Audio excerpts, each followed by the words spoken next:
Welcome back to part 2 of the comment section for Sunday, May 25th. I am Tamara, this is Iron Mike, and let's get right into it because we only have 3 minutes.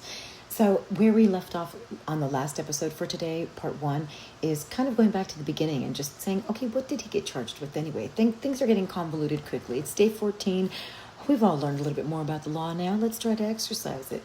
And as it turns out, I'm left even more confused because I want to know, why do they have racketeering as its own charge, but then they have S-trafficking as its own charge? S-trafficking is on a list of offenses for racketeering, and I would feel like it would make for a stronger case if they just focused on the racketeering, because this is a long list of things to prove.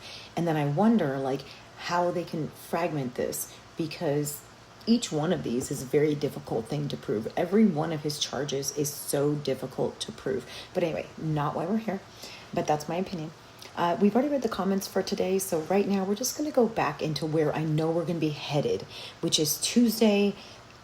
Don't quote me on this, but as of right now, it has been said that Capricorn Clark, Diddy's ex-assistant, is going to testify on Tuesday, and that would be monumental, because putting her back to back with Kid Cudi's testimony, while the jury still remembers what he said and how he brought her up and mentioned in his testimony that she called him from the car and said, hey, they're in your house. By the way, if you saw yesterday's episode, that was my confusion. It wasn't Cudi's assistant that was suspected to allegedly be kidnapped. It was Diddy's assistant at the time. So let's get into what the intranet has to say about Clark's state of mind during that particular incident going to Cudi's house, because this is where the kidnapping charges come in. So if the prosecutor can prove without a reasonable doubt that that in fact was kidnapping and not just like, oh, come on, let's go, it'll be fine, right? Then we have arson and that put together to make a very strong chance to hold that RICO charge. So here's what it says. It says, Clark's state of mind. Kid Cudi testified that when Clark called him, she sounded very scared. She sounded like she was on the verge of tears.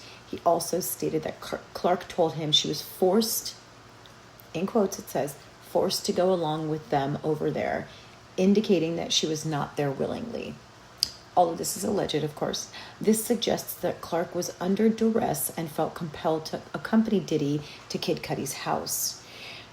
Now, the reason I think that is going to stick is because she called Cudi. So I read another article today that says she also called the cops too.